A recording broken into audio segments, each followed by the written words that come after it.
This almost took me out. Recovering from a broken place. So I'm talking about situations that you may have encountered in your life, and it felt like it almost took you out, but you recovered. You were in a broken place, but you were able to rise back up. So we're going to talk today about having those experiences. I think most of us have had those experiences, and it's very healing to know that we can rise up, but it's important to talk about what the experience was like and what are some of the things that we have done to help us rise up. So, if you don't know me already, I'm Dr. Kamani. I'm a licensed clinical psychologist, a toxic job survivor, but more importantly, I'm a toxic job liberator for Black women. I'm also the co host with Marissa Price of the Job Liberation Virtual Summit, which helps Black women prepare to get their exit plan together to leave toxic jobs or jobs they've outgrown. So, learning ways to replace your income, what to do about your health insurance, your retirement, and so much more. So, we had over 300 Black women participate in the Job Liberation Virtual Summit for Black women. If you want to access the replay, you can do so by going in my description section. So, I'm so excited today we have a reverend with us. So, we have Rev O with us. So, if you can please introduce yourself and we'll get right to the conversation. Oh, good evening, everyone. My name is Reverend Dr. Odell Montgomery Cooper. I'm greeting you from New Haven, Connecticut, and I am the CEO, founding president for Interruptions, Disrupting the Silence.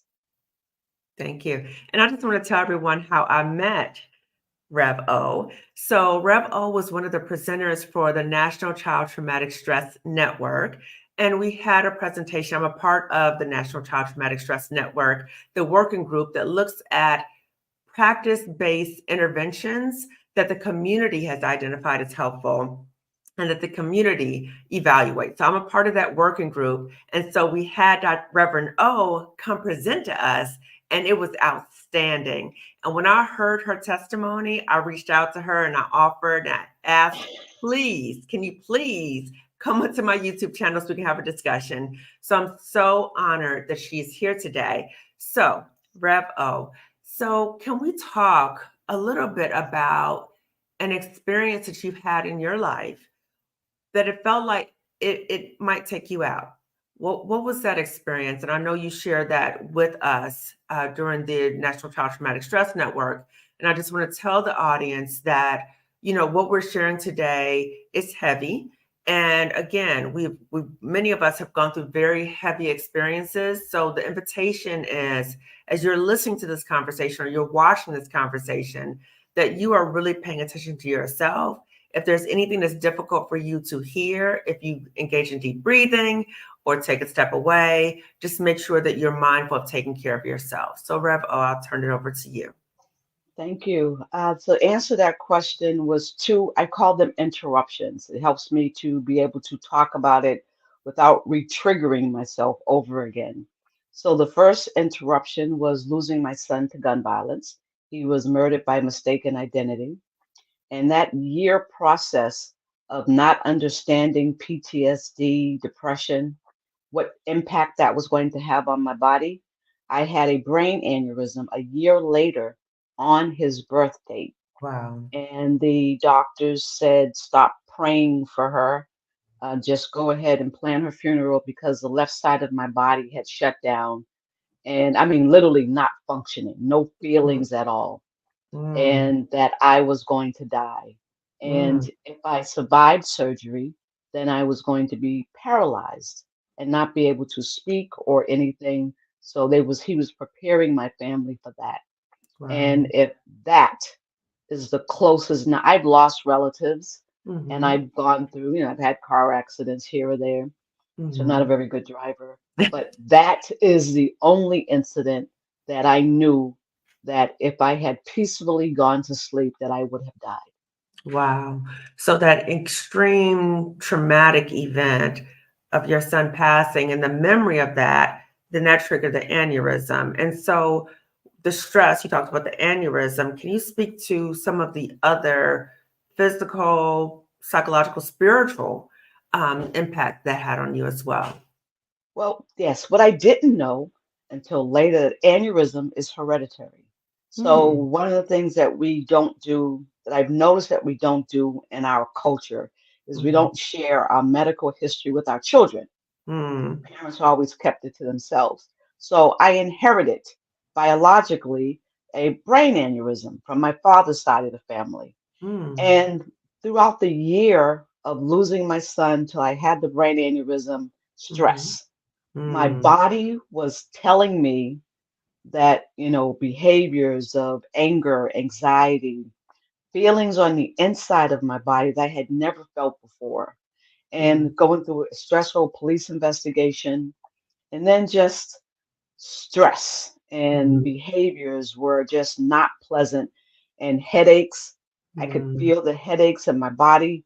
And I had this anger that came from inside of me that I could not quiet. Now, Mm. I'm not a drinker. I found myself going to the happy hour drinking, and that wasn't me. And then I'm Mhm. trying to find a way to mask or to calm the pain. And Mm. yes, it meant thoughts of suicide, suicidal Mm. ideation, Mm. because I didn't want to kill myself. I just didn't want to wake up the next day carrying the weight of this trauma because it was too heavy. And I'm Yeah. using the language now, but I didn't know what it was before. Mm. Mhm. So it was so much overwhelming pain that you just wanted it to be over. So you Yes, tried ways to self-medicate with the alcohol. And then yes, the thoughts of suicide, it's a way for it's so painful. I just don't want to wake up anymore. So, absolutely. yeah. And what about spiritually? What impact did it have on you spiritually? Oh, well, for me, I was a professor at a seminary school. I was teaching at a local college, and I'm teaching for the Lord. I'm preaching for the Lord. So spiritually, I now say that I was an arrogant Christian because I'm like, God, I'm doing all these things for you. Why couldn't you do something for me? I mean, Mm. and I didn't realize the anger that I was Mm. in until it happened, until I was going through it. So Mhm. I'm like, God, you could have done anything. We teach this, we preach it, that Jesus saves and Jesus heals. So for me, it was, I'm like, I work for you. you Right. know, where's my privileges? Right. Why didn't you save my son? And Mm. people were saying, I knew people who have lost a son before and they didn't act like her. So Mm. my thing was, why am I going through this? Why did I have to have a brain aneurysm? So that Mm. year I was very mad at God and Mm. questioned God. It was angry, had questions I wanted to know. And if anyone's watching and they're in the Christian faith, and your faith has taught you never to question God, not to get angry with God because whatever's happening, God knows best. That's what I challenged.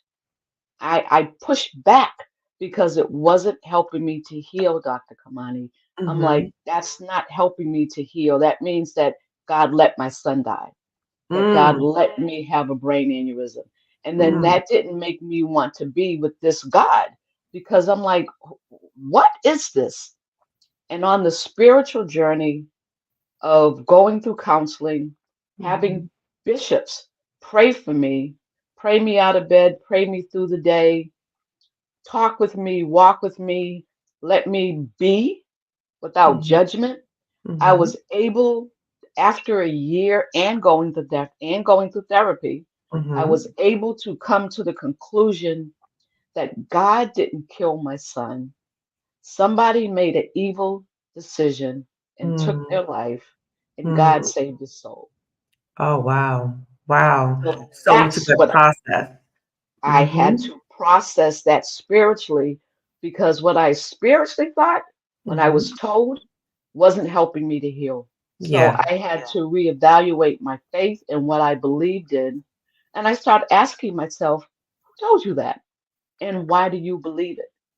And that's what I started questioning and Mhm. asking. And then I started going through this process of this is what works for me. This is what settles for me to be able to still continue to love my God. Yeah. Reverend O, can you share with the audience what were some of the things that people were telling you in your religious community? What were they saying to you? And they meant well. So Mhm, trust me, mhm, people mean well when they say this. They say, you know, where's your faith, Reverend Cooper? Why are you still crying after a year? How come you haven't been able to adjust? mm, Um, God knew this was going to happen when you was in your mother's womb, or that didn't help me either. mhm, Or maybe you stopped tithing. Have you stopped tithing, Reverend Cooper? Where's your faith? Because if you mm. believe in God, if you trust God, then you wouldn't question and have a problem with what's going on in your life. Wow. And someone also said, maybe it's the sins of your ancestors. Maybe, oh, yes.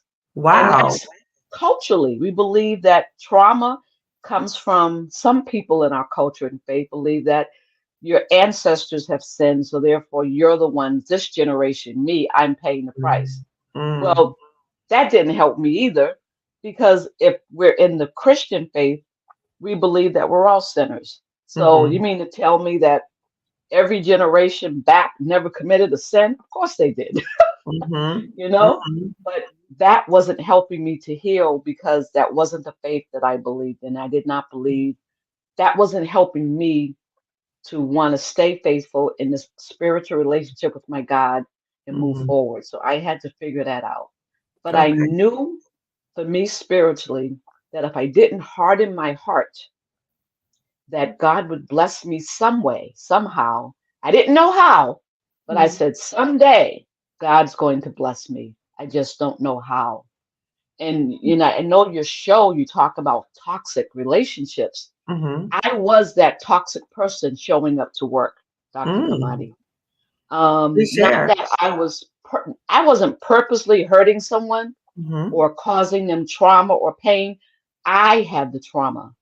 I was mm, showing up hurtful and broken, and we would mm. be in a meeting and I would just cry for no reason, or I would forget a project or assignment, and therefore someone I look like me, but I wasn't me. So they're like, well, why is she forgetting to do her assignment? My project didn't happen on time. Is she purposely doing this? You know, Mm, so I was that toxic person because mm. I had not dealt with my trauma and my pain. And I was wearing I'm a strong black woman mask. Wear the mask. Yep. I was wearing a mask and Yep. showing up to work. And Yeah. I was the one who was creating a unhealthy temperament workplace because Mhm. of I wasn't dealing with my trauma. Yeah. And I think about you as a reverend, the additional pressure for you to wear the mask. Can you Oh speak to yes. that? Where's your faith? You're supposed to not question God, accept it. It's Mhm, God's will. mhm, People would say God knew you were going to be here when you was in your mother's womb. That didn't help me. So my faith, that the faith that I knew and understand and was teaching and preaching was trust God. You know, God knows. And if it's happening, God's going to get you through it. Just keep mhm, walking through, keep mhm, doing. But we forget when it happens to you. I mean, I'm a minister, so when we would have a family that would pass, I knew mhm, the scriptures what to say. I mm, knew how to give the words of comfort during a funeral or homegoing service in the pulpit. I knew what to say. So mhm. when it came time for me to receive it, I rejected it. And I'm Wow. like, I don't want to hear that because that's not helping me. I don't want to Hmm. hear God needed another angel or it was God's will. And I have said those hurtful things to people. And I've Mm. gone back on my journey and I've actually called those mothers and apologized to them for saying that Wow. because it's God didn't need another angel. Yeah. We did not, when your loved one murdered, sick, whatever it is, God doesn't give that loved one that illness or that sickness or take their life. Society does. Hmm. And that's what I had to learn. People make an evil decision, and Mhm, God says, I'm going to be with you anyway. So mhm, for me, I had to take a look at who I was and keep mhm, going on my faith. And because of the brain aneurysm, Dr. mhm. Kamani, I couldn't read anymore. Wow. So I had to in my doc I had to go back to school. I had to go to school to learn how to read, write, and talk again. Mm. And it took me 2 years for twice a month. And Wow. after 2 years, they said the most you're going to be able to have is an eighth grade education and an eighth grade vocabulary. And the funeral director here in our local community said, no, that's not true. If you study, learn, you can restore your brain cells. So I remember that. So I couldn't read and comprehend. So I started listening to the Bible. I got audio Oh. books and I would listen more than I would read. And that would Mhm. stimulate, and I would speak and write slowly. But it was a journey of learning to reinvent myself. Wow. And then where did you end up? Where did this process end you up with? Or what was the outcome of all this? Oh, the outcome was reinventing myself, Mhm. because my mantra was my son is dead, but I Mhm. am alive and I want to live. Yeah. So what does that mean? And I knew that. I knew that had I died on my son's birthday, that it would Mm. generational trauma, that it would destroy my daughter's life. Mm. She wouldn't, I mean, what's she gonna do? I mean, Mm. I gave birth to my son because I always tell this joke. She was an annoying child and she needed company. So we had my son, my husband and I had a second child for her. So not only did she lose a son, she lost, I mean, a brother she lost to her, she lost a son. And Mm. then me going through my trauma, and I knew that I could not, I did not want her life destroyed. So Mhm. I fought and lived for her Mhm. and reinvented myself. How do Yeah. I can't do what I used to, but how can I do it differently? Yeah. And that was a reinvention. Yeah. And as you reinvented yourself, is that on the path that you got your doctorate too? Oh, I Right? didn't even want, yes, I didn't even want, school wasn't even on my radar for me. Uh-huh. It was more or less everyday behaviors. How do I cook? How do I Mhm. drive?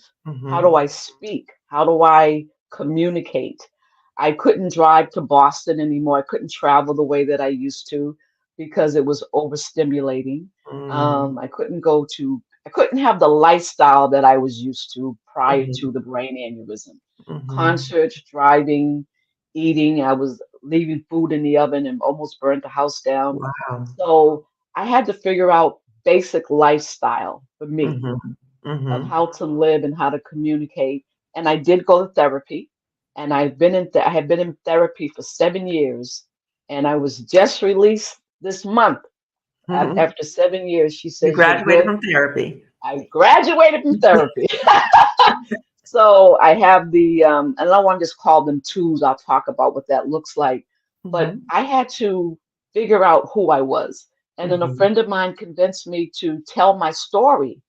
He said, there are others in your community that I know that are just like you, who Mhm. don't know how to reinvent themselves, to be honest, to understand their relationship with God, that God didn't punish them, that they're Mhm. not supposed to suffer in their faith, and to go on this journey of healing and figuring out who you are. And Mhm. that's what I did. And so we did a play, and then the pandemic happened, the play stage disappeared. So we had to learn how to do this on on video. So it's on YouTube. So I'm learning as I'm going along, but I don't remember any of this because of the brain aneurysm. So Mm. I've had to get people around me who knew how to write a play, who knew how to use video and make this available for people to watch on YouTube. So Mhm. I knew I had a strong network. I have a strong network of people with skill sets. And I Mhm. just trust them and told them my story. And I didn't know, Dr. Kamani, what I had. I didn't know that it was going to be what Interruptions is today. I just Mm. thought that I was telling my story to help Mhm. others find a pathway towards healing. Right. So you went from the doctor saying that you're basically not going to survive to Yes. surviving to learning how to read and write again Yes. to creating a play and performing the play. Is that correct? Yes. I And had then to getting your play. doctor. Well, yes, the play in the book, and then the book came out. Spirit says, write a book. There's more stories that you have to tell. And I'm still in the early stage of recovering from a brain aneurysm. And I Hmm. had to find a publisher, which is Jew Publishing. She helped me because of the brain aneurysm. She read every 11 pages and would edit Wow. and work with me to go through this. And not all publishers would do that, and Mm, she did that, and she helped me to tell the story. And as I'm telling the story, and a friend of mine put together the outline for me of which topics I needed to talk about. mhm, So I would look at the topic, turn on the mic, and talk. And I could only do it for 20 minutes, stop, mm. take a break, come back for another 20 minutes because it was overstimulating. So you And paced like yourself. I had to learn to pace myself. Hmm. And because what I realized, what still happens to this day, if Hmm. I'm overstimulated, my Hmm. brain resets itself every 20 Mm. minutes or so. I mean, it's Wow. like I don't know where I am. I don't know what I'm doing. Wow. Wow. So you had a good support circle around you, which was very I helpful. did. So can you Yes. please tell us now? We're intrigued. Tell us about the play and the book. So the play is online and people watch it. It's there, and we did podcasts. My a friend of mine, we go to church together. She has a daughter who has autism, and she realized, oh my God, I've had an interruption, and Mm, she and I started doing podcasts together. And then we stopped doing podcasts after a year, and we mhm, said it's time to take this and touch the people in the community. And that's mm, when Clifford Beers, a mental health clinic here in New Haven, offered me a grant to do this training for communities of faith, and said, we need you to go out. Can you do this? And I had no idea what I was doing, but I knew people, and I had people that I could trust around me that could be with me. And we did focus groups online during the pandemic. We test the questions, we work through them, and we put together a book and a workbook. And all of a sudden, peer to peer lived experience is what people wanted to hear later in life. mm, Before, it was everybody who was a doctor, who had credentials, who was a mhm, clinician, who could understand. That mhm, wasn't my space. I'm not a mhm, medical clinician. mhm, And later, it came to be your peer to peer, talk from lived experience. And as I was writing the book, Dr. Kamani, I mhm, couldn't use the vocabulary that my master's degree had afforded me. And hmm, I'm like, I can't speak the same way. I can't write the same way. hmm, And the spirit said, speak plain English, just talk from your heart. mhm, So I wrote simple, plain truth, transparency, and I told my entire story, my struggles, my fears, my drinking, my wanting to get some weed, anything to mask the pain. I mm. told the story, and I was Wow. honest and transparent. And Yeah. people that we work with say, aren't you embarrassed of people going to judge you? And I said, no, I've been saved for a reason. Yeah. So my instructions are to be honest and transparent and to take this story to the people so they can see themselves, see their culture, see their Mhm, gender, see their mhm, family, see their history, and mhm. see whatever faith in God you have, and know that your God did not punish you. Your Yeah. God did not hurt your loved one, give your loved one a disease, that life did it, but God is here to open up a new path for us. And that's what happened for me. I got a new path and I took Yeah. it.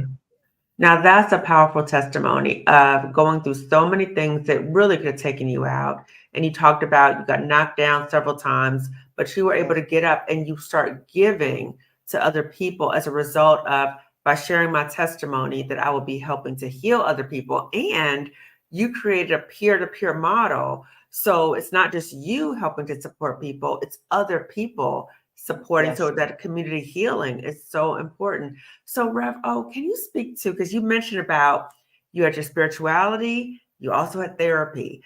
I would love to hear your perspective. I hear a number of times where people say, I try to tell people that I need a therapist, and they say, give it to God or pray it away, or you're not a good Christian, or there's like a disbelief or distrust of therapy. And so I'm like, well, spirituality is a protective factor. That's important, and therapy. So it's a marriage between both. Can you speak to that perspective? And what would you say to people who are watching this who feel a sense of shame or there's something wrong with them if they're a Christian or if they have a belief in a higher power, but they may also need therapy as well? Yes. My faith, I'm African American and I am a Christian. So my faith and my culture, Black people don't take medicine. We don't trust therapists. Don't tell them. They always bring up Tuskegee Institute and, Mm, don't trust the therapist. And there's no therapists in our communities that look mhm, like us. mhm, So we don't trust and don't talk and don't tell and trust God. But mhm. that wasn't helping me to heal, Dr. Kamadi. Yeah. So a friend of mine, because people that look like me stayed away from me or just tolerated my toxic behavior. And someone said, it was a Jewish friend of mine, she says, you have PTSD, you need a therapist. She called the therapist for me. She said, you know her, trauma specialist, this is where you need to go. And that's what I did.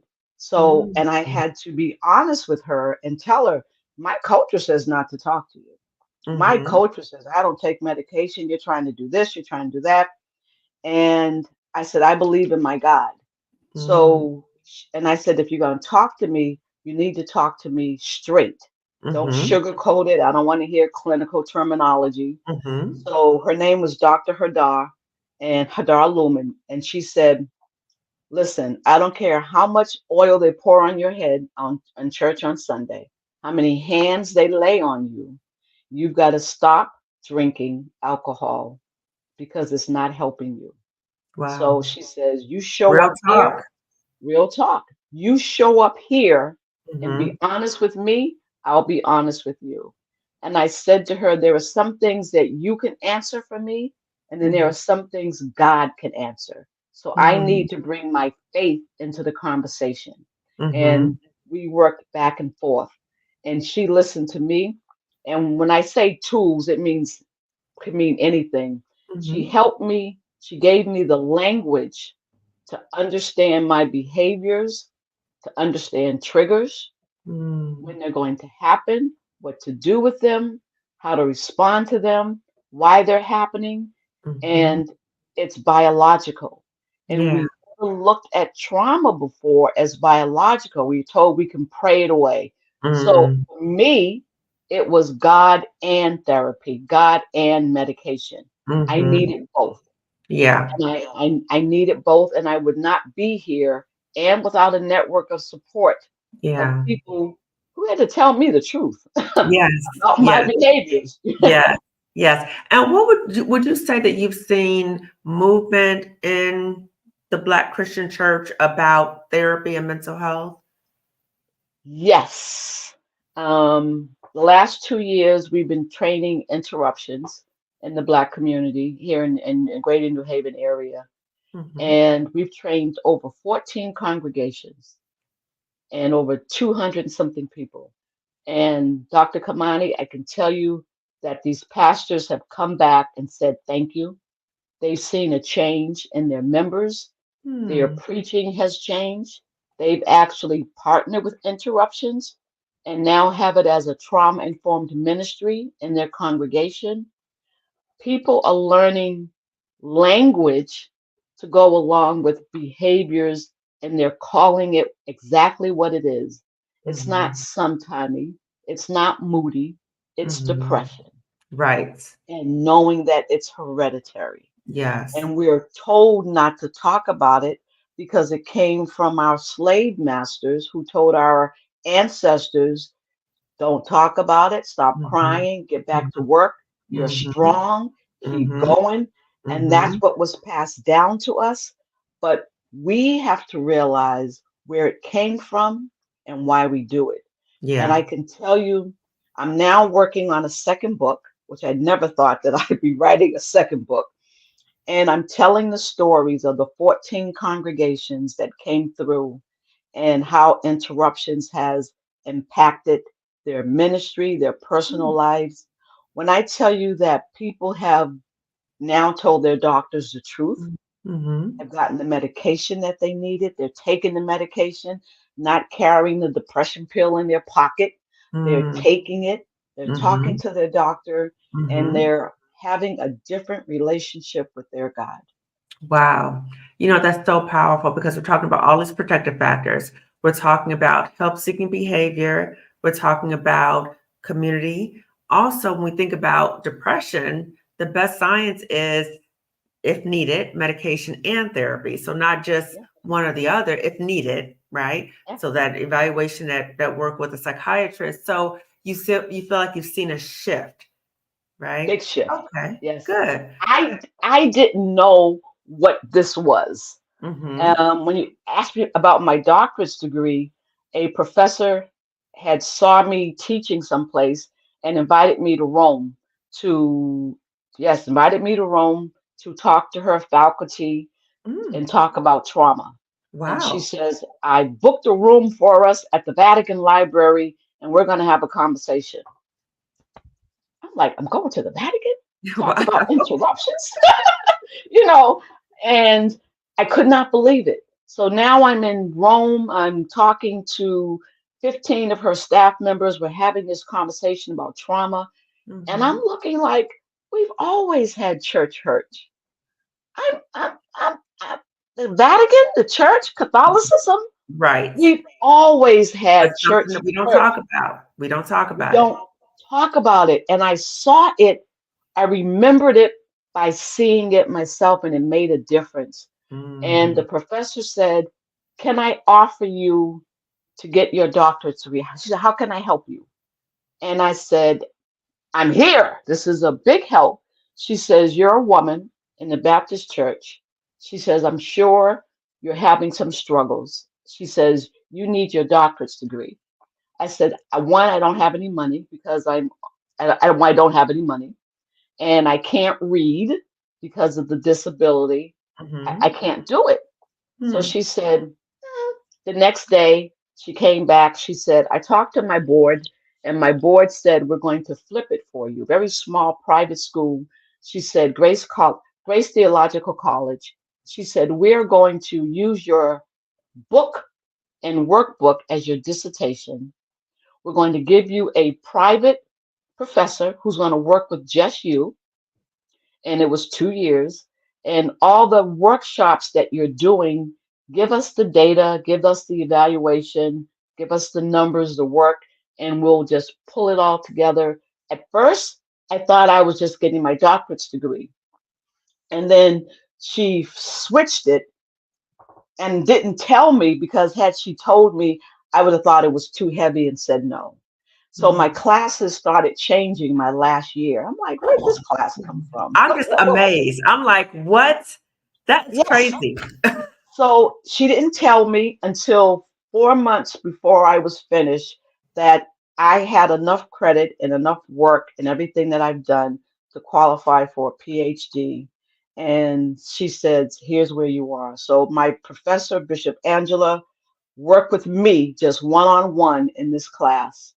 And I didn't take any physical exams. Anything we had to do, we talked, and I would answer the questions. And any books that I had to read, she made sure that, some books I could get audibles, and other books I had to learn to get a Kindle and turn on the speak, and the Kindle would read to me. So that's how I had to learn to get this PhD. And plus the work that I was already doing, it it just everything just fell into place. That is truly amazing. You said earlier, in that journey, your healing journey, It was, I don't want to give up. I know God has something bigger for me. And I think a lot of us, when we go through these situations that are devastating and it feels like it's almost going to take me out, it's hard to believe that there's something down the road for us. But if we stick through it, right, and we go through the process of healing, things will be revealed to us down the road. That is absolutely amazing. I've never heard of anything like that before. And neither did I. We yes, it's in the Bible. It happens all the time, but we see miracles happening with Mhm. people and God saving their lives and their journey, but it happened to me. Wow. And I was on a path, a Hmm. career path, and I was happy in working with this. It was great. Hmm. Um, had a date life, so life was great. Money in the bank and new cars. I could lease a car every 3 years, so life was good. And then this happened, and this Mm. is not what I planned for myself. Yeah. Yeah. This is truly a second path that Yeah. God opened up, and I have to be transparent, honest, and my instructions are to take interruptions to the people and give Mm. them an opportunity to see themselves and to heal. And Yeah. that's what I'm doing. So interruptions now has a international audience.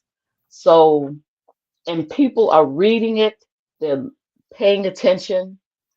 So it's amazing that when I tell you, Dr. Kamadi, I had no idea that this is what God had given me. Yeah. Alice Clifford Beers knew, and people in my network knew, and Mhm. my funders who were funding me, they knew. They said, Mhm. this is going to be something. And I couldn't see past the month that I was working in, Yeah. and they were correct. This is Wow. bigger than I could have possibly imagined, but I'm doing it with a lot of support, a lot of love, and I could not have been here without the support, the love, and the obedience into my faith and going to therapy. Yeah, and I strongly believe that when things like that happen, it's like God brings these people in our lives to Yes. help us to pivot or elevate and to help us heal as well. So, Rev, we're going to definitely talk about a lot more about interruptions. So I want the audience to hear more about it. But I see the chat is really touched by your testimony because it's so powerful. And I think that Black women can really resonate with this because as Black women, we often go through so many different things, particularly things that kind of feel like they're about to knock us out. But it's also good to see an example, and hopefully me, of us rising up. So you mentioned before about you were still going to work when all this stuff was happening, right? And you said that the toxicity was kind of spewing through you. Yes. So I think it's so hard for us as Black women to say, I'm hurting, I'm Yeah. hurt, I need to take some time. I think we've been told, as Stephanie Perry talks about, fruit of the slavery tree, that we keep going, right? Yeah. We got to handle it. We got this, but we're dying inside. And so when we do that, then we're disconnected from how we really feel. And then we harm ourselves and people around us. So I'm so glad you mentioned that. And you also said that there were people around you, some people kind of ghosted you, and some people kind of tolerated things. But you also said when you were presenting to the National Child Traumatic Stress Network, you talked about how people would say these things to you as you were grieving. And it really was insensitive in some ways, or you felt like they were trying to say things that they felt like they should say, or that we've all been told to say when somebody's grieving, but it wasn't Yes. helpful. Can you speak to that, and what would be a more appropriate response for people to say and for the person grieving for them to respond? Yes. People were, and I've been guilty of this myself as a reverend, how you doing, how you feeling, have faith, joy comes in the morning, all the scriptures, you know what to say. They were saying it to me. Or why are you still crying? Get over it. Wow. It's been 6 months. It's been 3 months. You're still crying. You can't function. I mean, I would literally go to church, Dr. Kamadi, and being an associate minister at my church, I would be the one that would be with the other ministers and pray for others. I Mhm. could not be in that role. I can Mhm. just sit there and just cry because Wow. I was broken. And people Yeah. would say, this didn't come to break you. Well, it did break me. And I'm okay with saying it broke me, but it Mhm. didn't kill me. Oh, So I yes. was broken. I was broken Yes. in many pieces. So Yes. those were the words that people were saying to me that wasn't helpful. And they meant well. Mhm. And I learned after a while when they would ask me, how are you feeling? And I would just say, I'm grieving. And my therapist helped me to find the language to respond to people. And I'd Mhm. say, I'm grieving. Oh, well, can I come pray for you? No, no, because I'm angry and I'm traumatized and I'm not listening. So no, I don't want to hear it Mhm. because that was, I mean, I was being honest. Yeah. And if we're, whatever faith you're in, if we believe that our God knows who we are and what we're doing, then be honest and transparent. So Mhm. I was honest and transparent. I'm like, I'm mad. No, I don't want to do this. And I'm angry. And you asked the question of what do you do when someone is in that space? Yeah. Don't ask us how we're feeling. Don't Ah. ask us how we're doing because we're not. We've lost, especially during a traumatic incident. You're Yeah. hurting. And Mhm. people wanted me to say, "Oh, I'm blessed and highly favored," and Mhm. you woke up this morning. Be thankful. Yeah, yeah, yeah. I'm in pain that I've never felt before. We Mhm. don't understand trauma. Our ancestors never got support for trauma.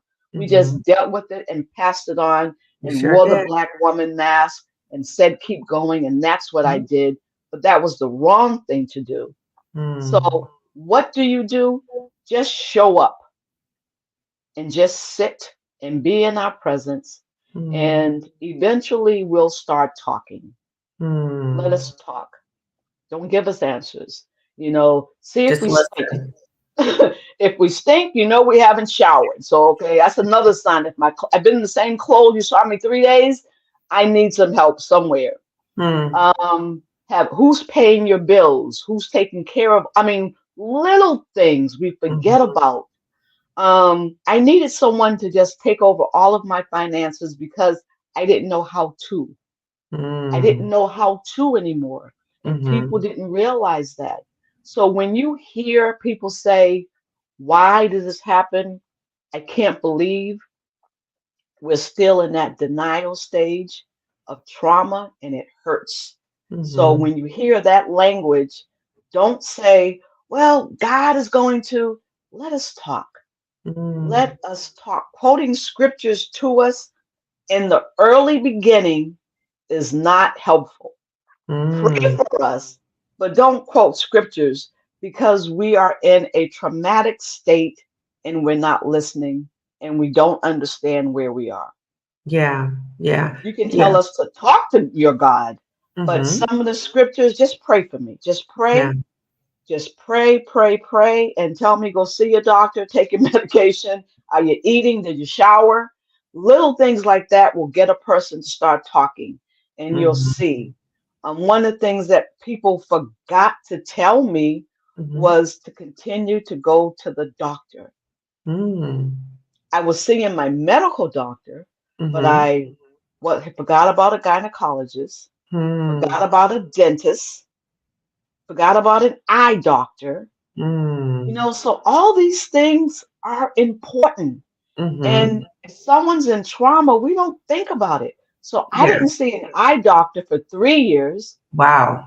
I didn't see a dentist for 3 years because I'm home, I'm traumatized, I'm Yeah. in pain. And the last thing I'm thinking about is I need to go to the dentist.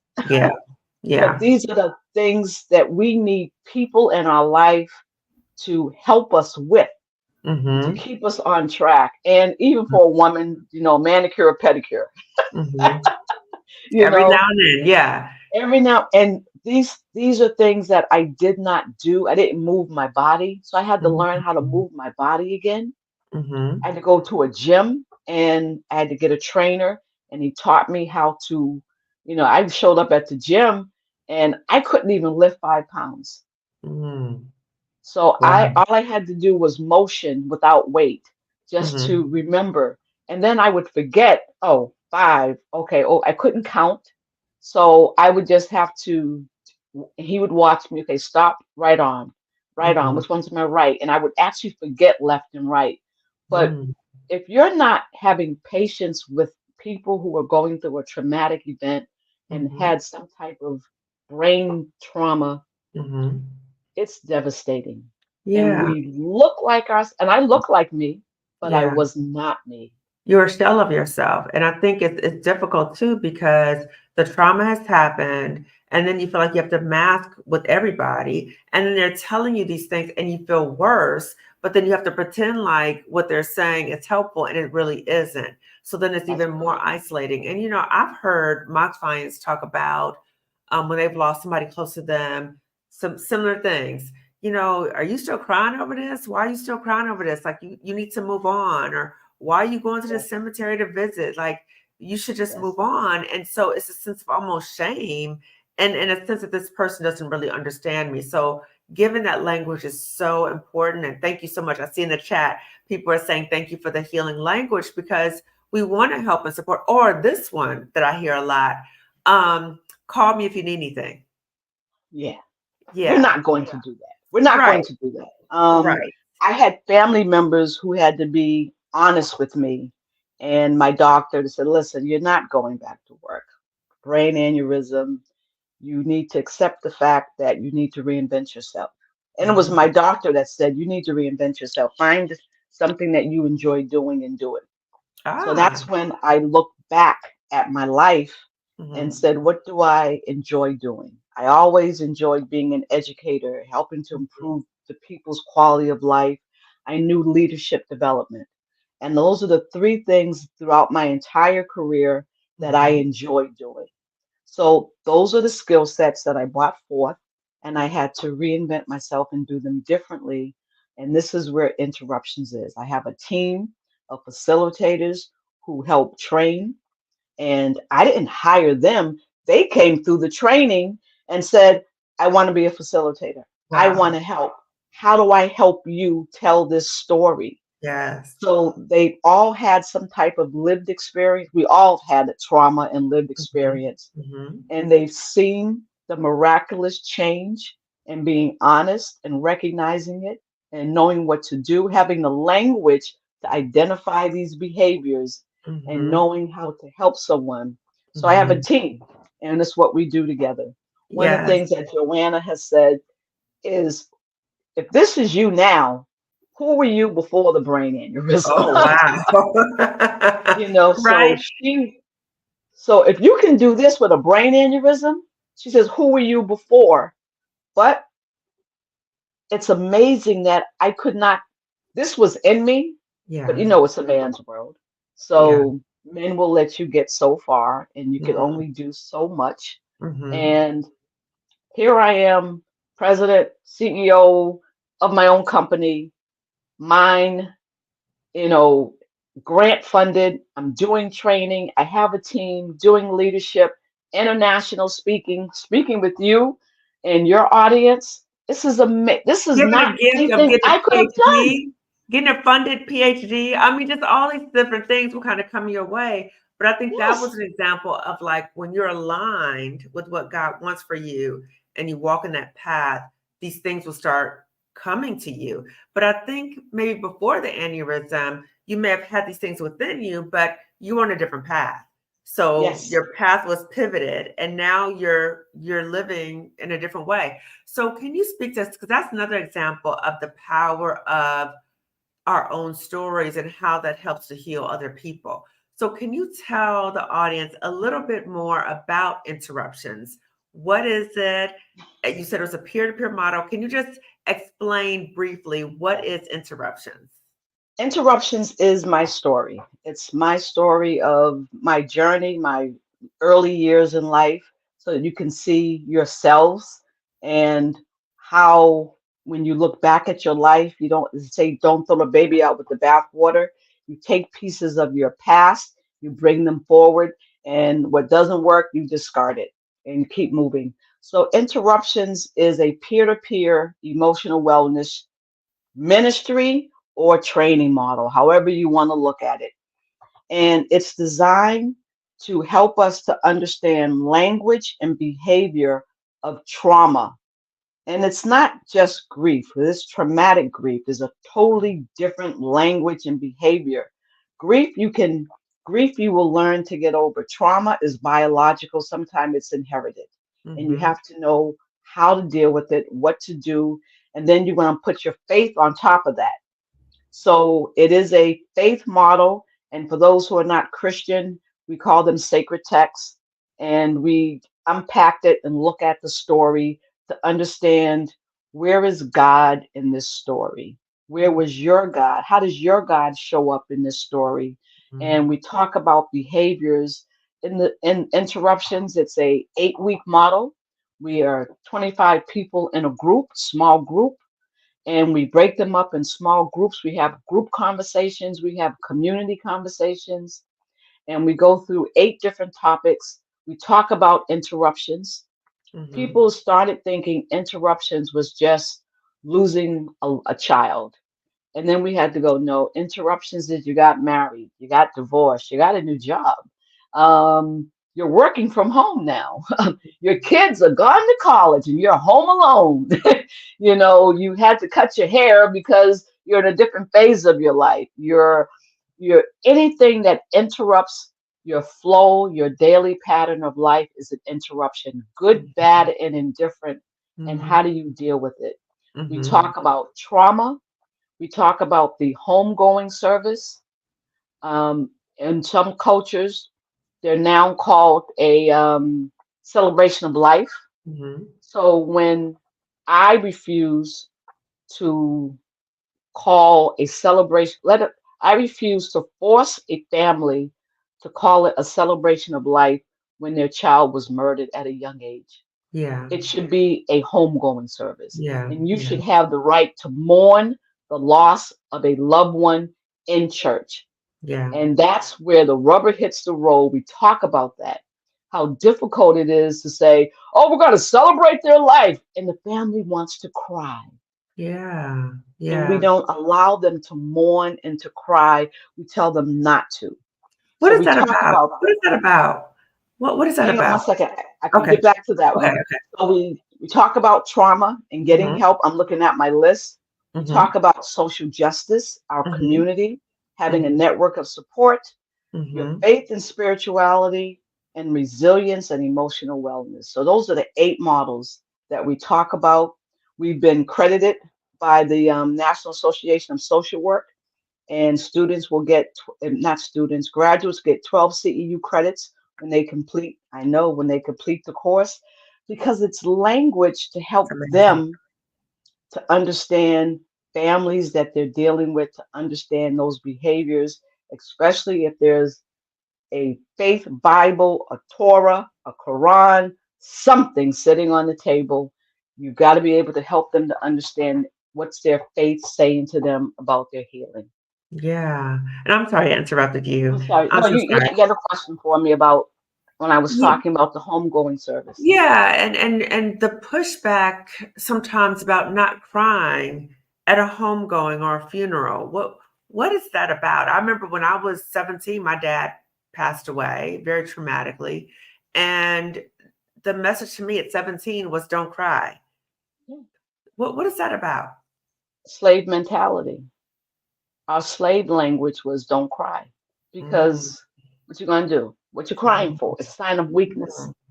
Don't cry. So it came from our slave masters and it Wow. was passed on generation to generation. And we don't realize it. And now we say, well, if you trust God, then what are you crying for? They're in a better place. Well, we can still mourn and cry for them. Yeah. There used to be a period of time in our history where they would have criers go to a funeral who would just cut up and cry just so the funeral would be dramatic, laying all on the casket, crying and all that. And then now we're so dignified Mm, and we're so educated and we're so well to do that we don't, our faith says not to cry. Well, that's not true. Mhm. Yeah. It's an emotional wellness.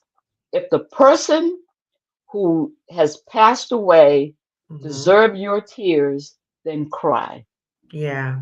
And Yeah. that's the language that I've had to use because Dr. Kamani, there was a young woman, and I was a minister who was at her father's funeral, and she Mhm. wasn't crying. And I Hmm. went to her and I said, you know, it's okay to cry. Hmm. She says, I don't want to cry. He was molesting me, Minister Oh, Cooper, and I feel safe now that he's dead. wow. Wow. That story never left me. Mm. So now I use the words, if the person deserves your tears, give it to them. Mm. I Not love that. everybody is going to cry because we don't know what type of personal trauma that person was causing us. Yeah. And Yeah. sometimes it is a relief that they're Yeah. gone from our life. Yeah. And Yeah. we have to give people that space. Absolutely. And you said something earlier that I forgot to follow up with you about. You said that you saw other people who had grieved, who were grieving the loss of their son, and you were comparing yourself to them, like, what's wrong with me? And I'm Yeah. wondering if people who are grieving may often do that. They may look to other people like, well, what's wrong with me? I'm not, or, the church wants me to be, have a home going and celebrate the life and all these things, but I'm devastated. I'm not feeling that way.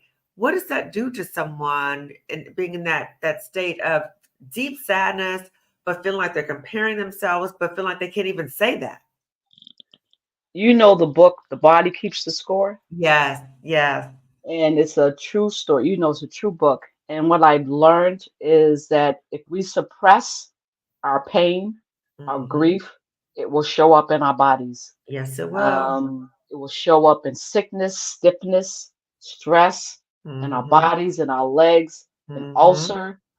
It will show up in different ways if we don't take care of our health. So Yeah. we can, and I did, I suppressed it and I wore the mask and I Hmm. showed up. Hmm. And I didn't know that brain aneurysm was hereditary, but also depression. So I Mm. have to be mindful of anxiety. I now Hmm. have anxiety. I have to be mindful of what that looks like. It, if I manage it, then I know how to deal with it. Ah. So, but if you don't know how to identify it and how to manage it, it's toxic. You're again that toxic person showing up in the workplace, showing up at church, showing up Mm-hmm. for your neighbors. And that was me. Showing up in your family. And my family, I was that person. And my daughter said, I see you every day and you're disappearing. She Ooh, says, you're wow, disappearing. She said, I lost my brother. I can't lose my mother. wow. And I'm living with her, but I didn't see her. Mm, And we tend to think that because of your zip code and your education and what you have in the driveway, that you're okay. That's mm, not true. The yeah, trauma, the behaviors are in your body, comes out of your mouth, and that's what we have to pay attention to. That's what we have to guide. And if someone wants to cry in church, we should let them. yeah, yeah. Oh Let my them God. cry. I was so struck with what you said about what your daughter said, that you were disappearing in front of her. And I Yes. was just thinking of she was starting to grieve for her mother, who was still alive, but Yes. disappearing. Yes. Oh, wow. That was profound. And you Yes. mentioned that as a result of this, you've developed anxiety too. So I'm curious about something because when I talk about healing, I've mentioned it that it's an ongoing process. So I'm still healing from a toxic job. And there's so many things that we have encountered that almost took us out, but we're still healing from. So, how do you deal with those ongoing trauma triggers when you kind of see something that reminds you of something? How do you heal? What does your healing process look like ongoing? My healing process, because I went to therapy, I know that. So here's my model. If Mhm. I'm mad at one person That's that one person. If it's three people, it's me. Uh, And it's me. I got to take a look at what I'm doing. And when anxiety kicks in, if I'm complaining and I'm not a complainer, if I'm complaining about five or six people, anxiety is kicking in. So mm, my method for me is turn off the computer, no mhm, cell phone. It goes on mute. I go mm, in my room. I play relaxing, soothing music. I mhm, breathe, techniques of breathing. I have a candle for smell, aroma, or incense, and I'm silent. And it may take 2 days, and I mm, will cancel everything that I have on my calendar. I'm sorry, I can't do this because I'm mm. not going to be functional. I'm going Right. to show up toxic. So I cancel all my appointments, no computer, and it takes me some time to get through it. Sometimes it's fresh air, it's the Mm, sun, whatever, but I know what it is, and it's no alcohol, it's water, and it's what I have to do to calm my nerves mhm, and how to relax the mind, and I have to get sleep. And I've learned not to have self talk conversations with myself, of conversations that never happened. You know, when I go to work, she's going to say this and I'm going to say that. And I'm like, why are you having these conversations? Right. They, they're pointless. They're not Yeah. happening. So I've Mhm, learned to push those conversations out of my head, shut it mhm, down, not have them, and I breathe and I concentrate and I do everything my doctor taught me how to do. And natural healing is amazing. We forget that if we are people of color, mhm, Indian, African, whatever your culture is, your mhm. culture has a naturopathic method of healing and True. using nature's and healing and prayer Mhm, for comfort and healing. And that's what I mhm. do. Yes, because when you think about the cultural forms of healing, music is a cultural form of Yes, healing. And just to think about you as the client, how you were able to graduate from therapy is that you're able to utilize the practices, the tools that you've been taught. You're able to recognize, wait a minute, I need to reset, I need to pause, I need to do something. And I think as Black women, that is so revolutionary, what you're talking about. Because as Black women, we're always going, we've got 20 million things we're juggling, we're taking care of all these other people, yep, but to say, no, I need to pause, I need to reset and figure out yes, what do I need for myself and actually do it. And it reminds me of Octavia Rahim, who talked about, I think her book is Pause, Rest, Be, that as Black yep, women, we say, oh, I'm too busy to rest. I'm too busy to rest. But pausing is the first step to rest and that we need yes, to rest. We deserve to rest. Our ancestors sacrifice for us to rest. So it is our birthright to be able to rest. So, Dr. Reverend O, can you speak a little bit more about interruptions? Who's the ideal client? I see a question came in. Is it online? How can people access it? They're really curious about it. So Interruptions now is a online model. I've had people who wanted to know how to take interruptions outside the grant, who aren't in a faith-based community in the greater New Haven. So I have facilitators who are out of state and they conduct a training online. So you can go to my website and you'll see the training. You can register for the training online, and it's an 8 week training model. We meet for 90 minutes on a particular day, and it's a peer to peer trauma informed training. You get a certificate when you finish. If you're a social worker, you get 12 CEU credits. And then if you want to be able to be a facilitator, because we're now learning how to duplicate this model, because I Mhm, can't be everywhere, but you've gone through the training, you understand how the model works. So you go through the facilitator training. We teach you how to train the material. You can have a book talk conversation. We have a book club. You can go to my website. You can order books. I'll sign them and send them to you, or you can download them from Amazon. And on the Interruptions website, you'll see conversations, a lead conversations that you can have for a book talk. So I encourage people to have a book talk conversation. We now know that all of us are so busy. And mhm, is there an audio? Yes, there will soon be an audio book, an audible book. So we're waiting for Amazon to finish their metrics of approving it. So it's already uploaded, so it should be finished in the next couple of weeks. So there's an audio book and there's an ebook. So we train you, give you the tools that you need. We'll be Mhm. having a retreat next year for the facilitators, and then we're Wow. going to be able to take this model and grow it because people are asking, we realize interruptions should be discussion cards Mhm.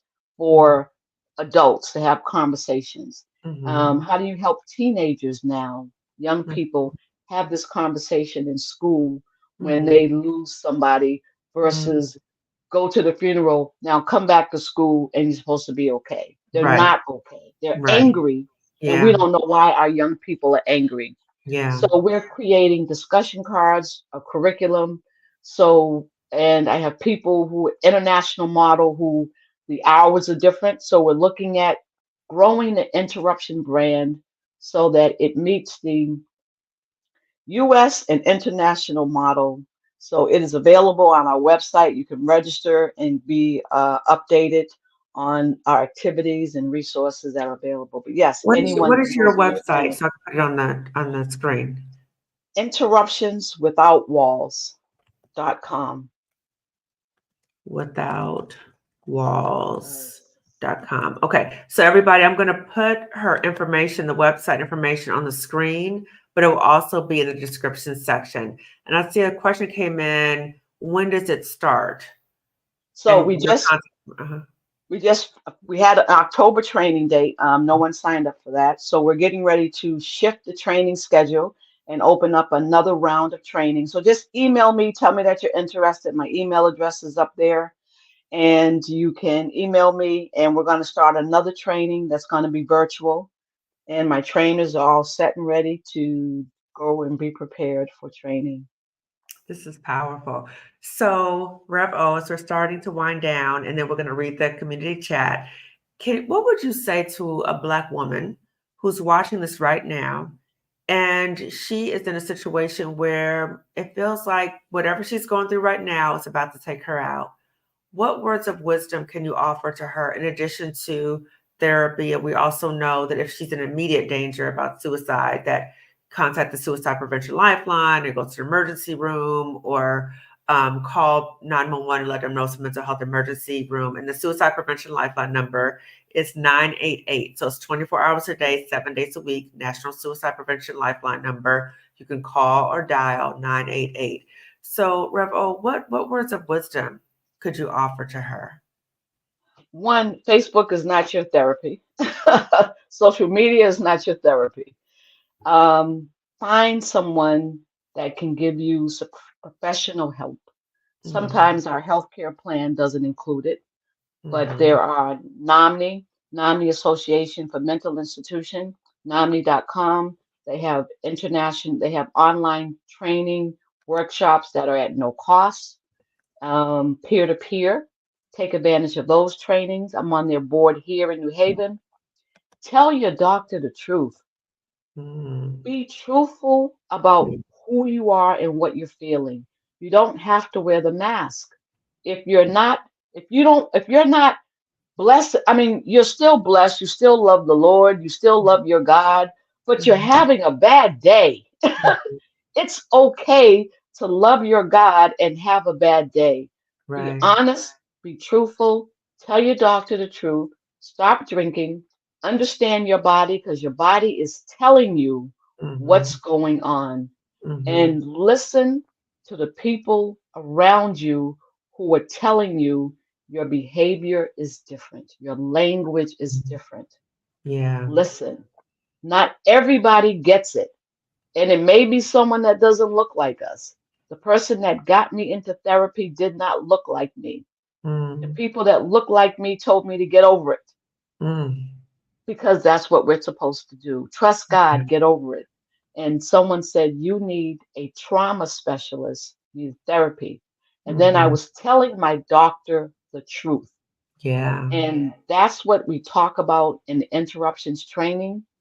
One lady said she held on to trauma for 38 years, and it was showing in her body. And Wow. she finally went and told her doctor the truth. She found out that she had sleep apnea. Wow. And doctor said you can die from sleep apnea. So she was like, thank you. I finally told my doctor the truth. I'm seeing a counselor. I'm taking medication. And that's the first start. And to Mm-hmm. know that your God is not punishing you. Your Mm. God does not want you to suffer. You do Mm. not have to think about when I get to heaven, everything's going to be okay. We need to be okay while we're on earth and Say it to the people in the back. while we're Exactly. living on earth. I had a Yes. pastor say, why would God want to let your trauma bad behind in heaven if you don't know how to be nice on earth? And, it was a joke of a metaphor, but Uh-huh. we need to take care of ourselves while we're on earth. And it's Mm-hmm. important. And God is not punishing us. People make a bad decision. It's evil. They're the ones that take a person's life. If you Mm-hmm. have a disease, it could be the food, the air, the life that we've lived, the cigarettes that we've smoked that has given us cancer or the disease, or things just happen. Yeah. We don't know. We Yeah. don't know. But don't blame your God. Yeah. Get the help that you need. And it's okay to have a bad day and still Mm-hmm. be grateful that you woke up in the morning.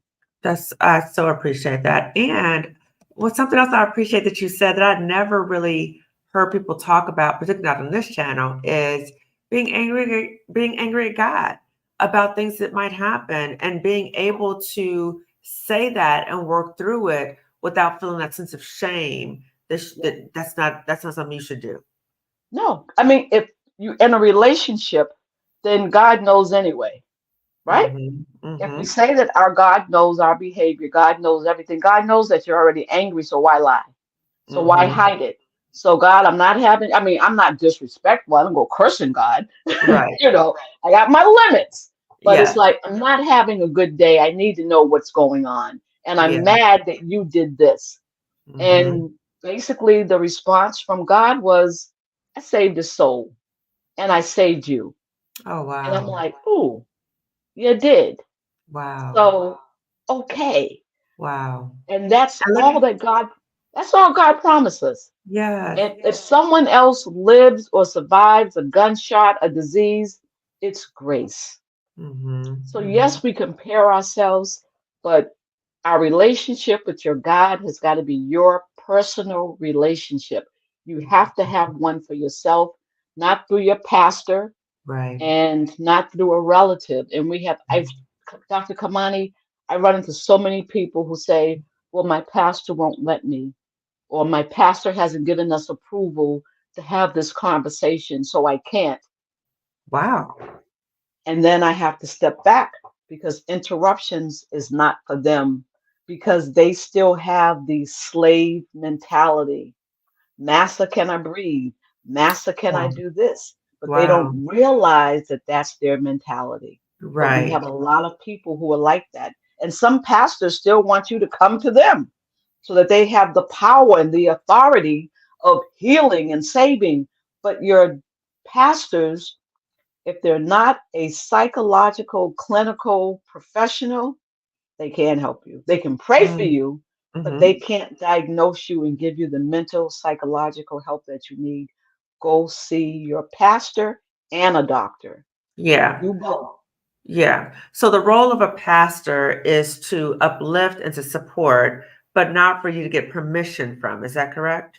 That is correct. You Okay. don't, but that's a roadblock in some of our faith. If their pastors do not, their pastors say mental health don't, it's a hoax. It's not The real. host. It's a hoax. It's not real. It's an evil spirit. I can pray it out of you. It's not an evil spirit. It's called depression. It's called Yeah. anxiety. It Yeah. exists. It exists, and it's biological. And if Mm-hmm. the pastor doesn't understand it, they're misinforming their congregation, and people are sitting in their congregation in pain and Oh, hurting, and they're yes. doing a celebration of life on blessed. And when someone says I'm blessed and highly favored, They're the ones that need the help because they're not dealing with what's really going on. Now tell me how you Right. really feel. Tell me how Exactly, 'cause you that's not a really feeling. feel. It's not a feeling. Right? It's No. just it's kinda like what I should be saying now is this. Okay, okay, that was Yeah. very helpful. So let's read the community chat. So I see a lot of Okay. hellos, everyone. I love how you guys are communicating in the chat. I had to reevaluate my faith too. It's hard work. Proud of you. That's so important. Let's see. I didn't stream any church today. Guess this is the sermon I needed. God didn't need another angel. I know that's right. Yes, yes, yes. Awesome testimony. Wow.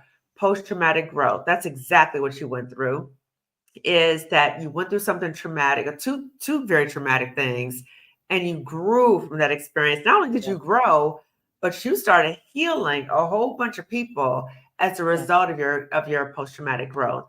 God is good all the time. I love that. Wow, beautiful. For Black women to heal, we must release the spirit of judgment. We must grow beyond Yes. limited beliefs to truly heal. Agreed. PTSD is so real. Let's see. Absolutely. I absolutely love this conversation. It's so needed in our community. Thank you, my friend Colette Elizabeth.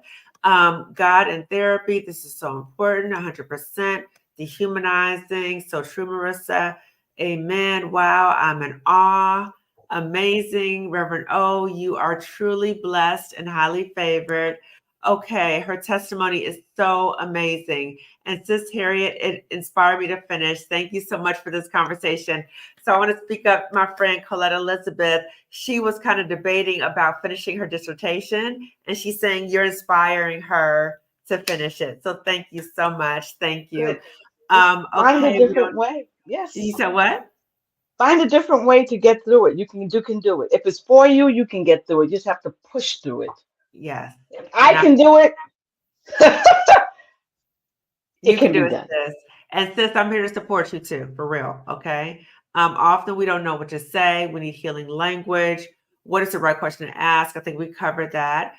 This is hitting. I say and amen. That is so true. I wouldn't call, right? So they say, oh, call me if you no, most people wouldn't call. I'm so No. proud of you. I just love all parts of this. Is interruptions online? Yes, we talked about Yes, it that. is. Roots from the slavery tree, rich and stubborn, trauma, church leaders having emotional awareness could have been helpful in my youth. Yeah. Yes. And the hope is that more churches are becoming more aware so that young people feel more connected to church, because they keep saying that young people are not going to church, but I don't know if they're really connecting to what young people really need right now. Right. We have to let them be authentic and transparent.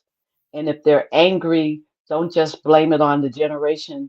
It's what are you angry about? We're Yeah. not asking the questions about what's going on at home, what's going Yeah. on in your life. You Yeah. just lost your best friend. He or she is stealing your phone number, text Mm, messages, you know. And this cell phone is a trauma in itself because yeah. we see vicarious trauma over Oh, and over. We don't have to in be real time. there to be traumatized over and over again.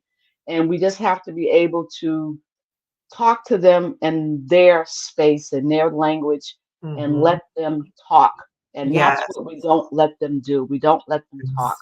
Yes. Yes. So true. So true. Let's see. Pausing is the first step to rest. I love that. Yes. Well, Octavia Rahim said that. I was just quoting her. Yes. Amen. I want to live a good life when I'm here. Ashe, me too. Many Black pastors preach this nonsense, right? So, really saying for ourselves, and I'm just speaking for you in some ways, that we many times know what we need for ourselves. We know when we're hurting. And if we go to people and they're saying things that doesn't resonate in our spirit, or we've tried that and it doesn't work, please go to other people who you can talk to, who can hear Yes. you, and they will suggest things to really help you heal. So, Rev, I'm going to give you the last word before we finish today. Thank you. And trauma is biological and it's hereditary. We don't know what's been passed down to us because Hmm. our parents kept their medical history to themselves.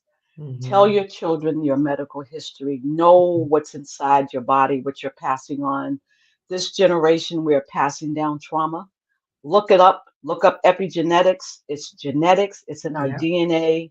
We're passing it on, but it's not a life crippling experience. Mhm. You can get the help that you need. Your pastor, your imam, your priest may not understand it, whoever your faith leader is. You are in charge of your body, your life. Be okay with being okay. Get the help that you need. My book is on my website. Buy it. I can sign it, send it off. I didn't know that it was a healing ministry until I started seeing people say, "Thank you.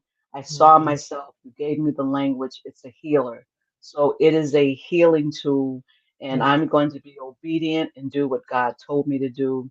But see your doctor, your dentist, your gynecologist, go, whoever it is you need to see, go see. We forget Yes. about those doctors, and I waited a long time. I've had dental issues, I've had health issues, and the Mhm. doctor's like, "Well, you've been for 3 years." And I'm like, "Home healing?" Wow. So, in my finances, I needed somebody, I had to be transparent. Whenever I Mhm. deal with Joanna, I let her know what my challenges are, Mhm. and be honest and transparent with yourself and those Mhm. that you can trust so they Mhm. don't take advantage of you, and get Mhm. the help that you need. And Yeah. it's peer to peer emotional wellness, and we all deserve it. Yes. So again, I will put all of Rev O's information description section for you to check her out. And for us to remember too that when we heal ourselves, that we're healing our families, our communities, and future generations. So Rev O talked about epigenetics. If you're not familiar with epigenetics, that is a field within genetics that talks about when a parent has gone through some type of stress or trauma, that it changes how the DNA is read and transcribed. So the child may not have gone through the same trauma, but they have a similar trauma reaction. So that's why it's so important for us, if we've gone through trauma, that we get that support, we get that healing, so that hopefully there's a change in the DNA, there's neuroplasticity in our brain in terms of new pathways and new connections. So we need to really be about healing because it helps us support our future generations in addition to ourselves. So everyone, thank you so much for tuning in. If you haven't already subscribed to my channel, please do so. Turn the notification bell so you'll be notified when I go live or upload a new video.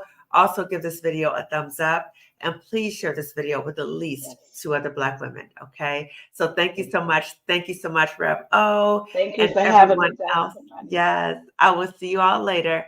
And Rev O, if you could just stay on. Bye bye, everyone. Bye. Thank